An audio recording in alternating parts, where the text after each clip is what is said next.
Hello there, friends. Hey, I'm back with another episode here. Good evening to y'all.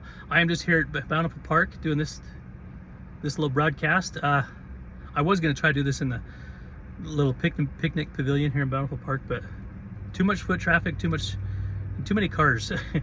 I guess you just kind of need the seclusion to be able to do these videos. It would be nice to do it out in the woods or something where you could find a secluded spot, but for now we'll make do with the truck.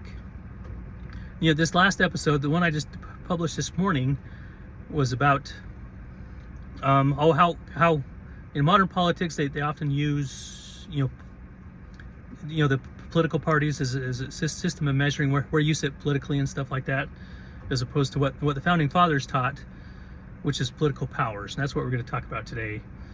So the American founding fathers used this section is called "The American Founding Fathers Used a More Accurate Yardstick."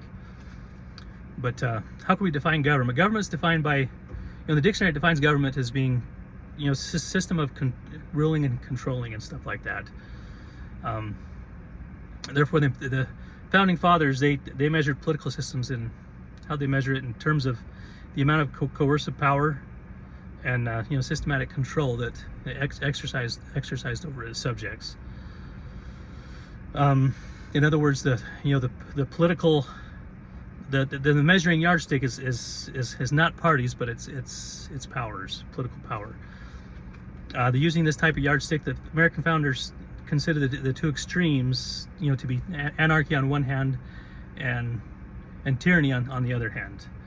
But on the one extreme, with anarchy, there's no government, there's no law, no systematic control, and so forth, and none of that, and no governmental power. While the other extreme, with tyranny, that dominated by there's too much control, too much political oppression, and too much government. Whereas the founding fathers called it tyranny. So was the objective of the founding fathers to discover that. What they want to discover, that balanced center between the two. They recognized that with tyranny, or with anarchy, amidst the chaos and confusion of anarchy, there's no law. And or on the other hand, what was I trying to say here? With tyranny, there's it's dominated by the ruling powers, which they classified as what they classified that as the ruling power, or the ruler's law. And they sought to set up what they wanted to set up was the people's law, where you'd find where the people would maintain the government, maintain that in a central, in a central place. Not to one extreme or the other, but centralized and stuff. The government is kept under the control of the people, and political power is maintained by the balance at the balance center.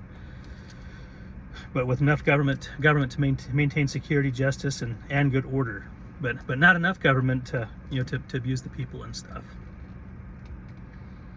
But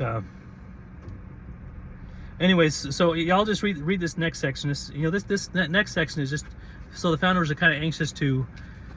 It seems as if they're anxious to, to help us as citizens to recognize those subversive characteristics of the oppressive ruler's law, and be able to recognize those characteristics. But there's 11 of them. I'll just go through and read them real fast.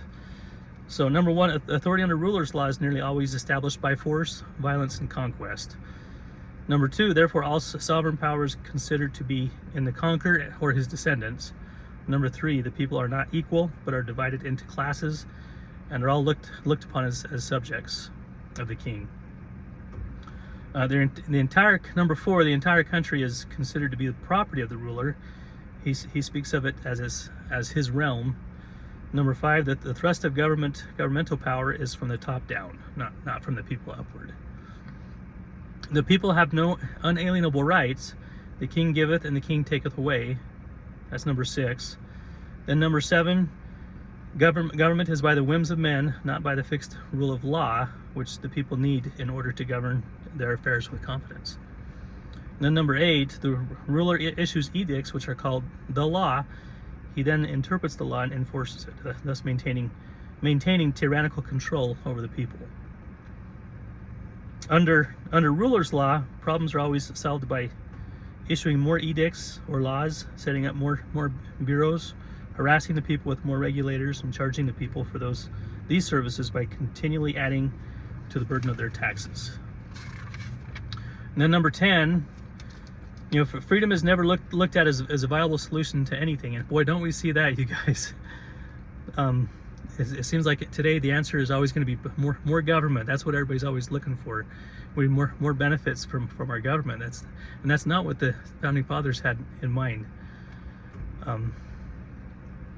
The long history of rulers' law is one of blood and terror, both anciently and in modern times. Under it, the people are stratified into an aristocracy of the ruler's retinue, while the lot of the common people is one of perpetual poverty, excessive taxation, stringent regulations, and a continuous existence of misery. And boy, haven't we felt that in these past few administrations. Just a lot of it feels like just a continued existence of misery, where there's I'll just feel so hopeless and stuff like that.